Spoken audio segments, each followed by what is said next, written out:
Hey everyone, how you doing? Again, it's Ricky Regalado here from Rosa Contractors, the R brand family, right?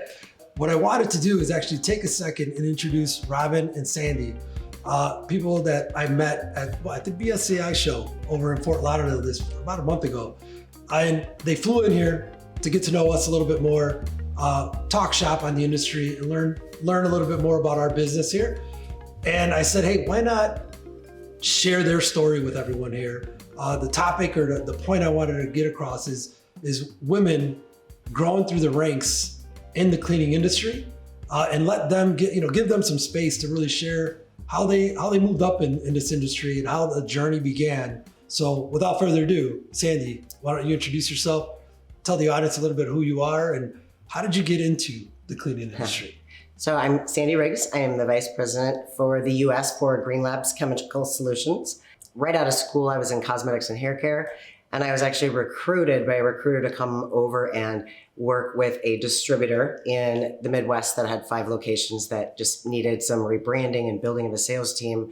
And at the same time, simultaneously started a small family-owned building service contractor, utilizing challenged and mentally disabled. So obviously a woman-owned business, small business, and then having that set aside with utilizing the underutilized in the community. So fast forward after doing that for a number of years and was recruited by Spartan Chemical. And I did that for almost 10 years. And then was recruited to come most recently prior to this to SC Johnson, where I was their regional vice president for 4 years. And then most recently now with Green Labs. Nice. Well, I mean, you threw some big brands out there. Spartan always gets plugged in these videos. Yeah, right? I've got to reach out to them. It's a great one. No, so I mean, that's a journey. Well, Sandy, I'll get back to you on some other questions. But Robin, have at it. I'm Robin Wilkerson, and I am a national account manager for the Home Depot Pro, formerly Supply Works. In the future will be HD Supplies. So we've gone through a lot of transitions, but my story was really that this opportunity found me because I had went to school and was working in the accounting field for about 12 years, and on the side started a Mary Kay business. Well, quickly moved up within Mary Kay and became a senior sales director within the first year, earning the car. A little time later, I went through a divorce, and at that time I was running a training center nights and weekends, so I had to find a full-time job again. So it's either go back to accounting, which I couldn't even consider, or find something else that I could sell. And I had a friend who had a contact at Jam Pack back in that day. This was 14 years ago, and they took a chance on me, really because I caught a person who had a ex-wife that was also a Mary Kay sales director, and he knew how hard it was. So Mary Kay. Well, for me, it taught me that you can do something different. You can learn to be in front of people, and really sales is just about making friends. Cultivating people relationships. Buy from people they like. Yep. So I worked in the Dallas market at that time for about 7 years and moved to Florida. And I left the company there for a minute, thinking I wanted to do something else. And I kept running into my mentor at that time, and who is now who I'm working for a national account. So I had a conversation with him, came back into the national account role about 5 years ago. And now I specifically call on BSCAI for one, and then building service contractors throughout the United States. So as you guys can see, like that, we didn't sought out to get into the cleaning industry. Yeah. It does find you. So a couple of things I wanted to touch on. BSCs, you guys deal with them a lot, right? BSCs, commercial cleaning companies, however you want to distinguish between the both.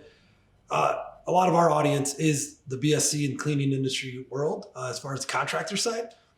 What have you guys seen in the past couple of years as far as the trend of the identity of a business owner let's talk about small business owners. Does it make you excited to see how many business owners are coming into the cleaning space? What does excite you guys? What do you guys see when you talk to that type of owner in our space? Well, I see it more and more becoming more and more prevalent, and like you said, a lot being added to the market.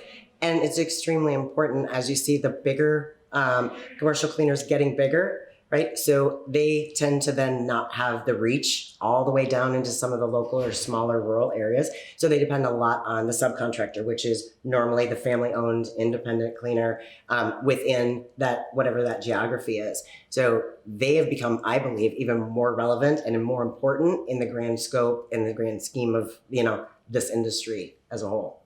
Actually, we could touch on that again. That's actually a great point that could lead into something else. But Robin, what about you? Well, for me, I think what I've enjoyed over this last year, really just because we're on, Zoom and social networking a lot more than I ever have. What I've really liked is what some of my customers are doing in their own communities. It's just been touching for me just because some of that you never see. Yeah. And now I think, there's a platform for it.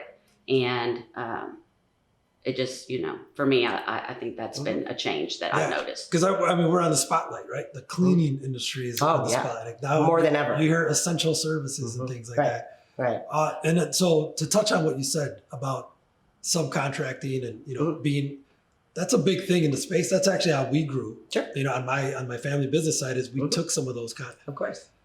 But there's a lot of a bad rap with that. But I like how you just said how important that subcontractor is now. So if you're a small business in a rural area or in a not a big metro city, you're actually you're an integral part. You're an integral part. Oh, absolutely. Because that larger umbrella. Because who else is going to service those? That's right. Yeah. So because people think big business, they're everywhere. They may get all the contracts, but they need us. Absolutely. Right? Yeah. So another reason why I was motivated to do this little quick video is I'm on social media a lot. I get a lot of messages. I talk. I'm not a coach or a mentor per se, but I just love giving back and empowering our space.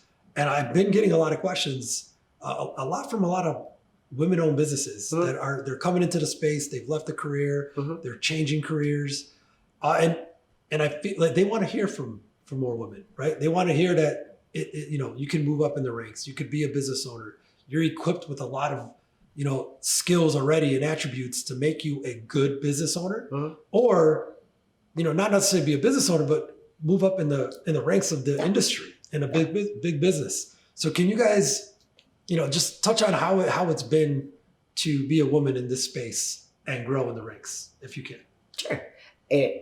How it's been, how it is now is very different. It was, I'm not going to tell you exactly how long ago it was because it's none of your business how old I am. No. But no. But it's very different now than it was back when I started in it for a number of reasons. So you think that there's not a lot of women in the industry today, even 25 years ago or more. There was even less, right? Okay. So I guess for me, I was very fortunate that I had a couple of great mentors in this space when I first got into it. That was really key to me, number one. And number two is just, if I could give any woman, any female in this space, the one piece of advice, it's to be fearless and never underestimate what you can do. Educating yourself. We have to spend a lot more time sometimes perfecting our craft or doing what we do in order to be seen at the same level as the male a lot of times. And don't be afraid to put that work in because it comes back tenfold. Yeah. And you don't always have to be the loudest person in the room, but you should always be the smartest. Yeah. Nice. Thank you. Robin, what about you? I'll tell you, for me personally, failure was just not an option because I was a single mom for that first 5 years. I had somebody come along, who set me in a different direction, which changed it for me. Okay. Because we were 100% commission back then, so it's scary. Yeah, I had to make sure that that pay was coming. So it's very different now. But I will say once I made that change, I started believing more in myself than I ever had, and I think that elevated me inside personally to say I'm going to focus on this one thing and I'm going to perfect it. Awesome. Exactly. Well, you guys, thank you so much. I appreciate you guys just, doing this with me. I hope it was very helpful for everybody that's watching and listening. These are just important points I wanted to bring across, right? Like you said, I'm doing my part. I'm trying to help to educate the space and just Give back. just give back, right? And just shed a positive light on a beautiful industry that's changed my life. It's probably changed your guys' life, right? Our families' lives. And there's a lot more work to do. So again, thank you guys for being on. Thank you. And I appreciate it.